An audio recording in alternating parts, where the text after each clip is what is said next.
బాపూరమణల మేలుపలుకుల మేలుకొలుపులు, సిరినోము పాటలు. గోదాదేవి పల్లెపిల్లలందరితోనూ నందగోపుడింటికొచ్చింది.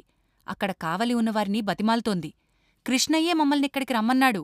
మా నోముక్కావలసిన మేళతాళాలన్నీ ఇస్తానన్నాడు. ఇప్పుడు కాదు, రేపు అనకుండా మాకన్నీ ఇప్పించు. మేం యమునకు వెళ్ళి స్నానాలు చేసి పూజలు చేసుకోవాలి అనడుగుతోంది గోదాదేవి.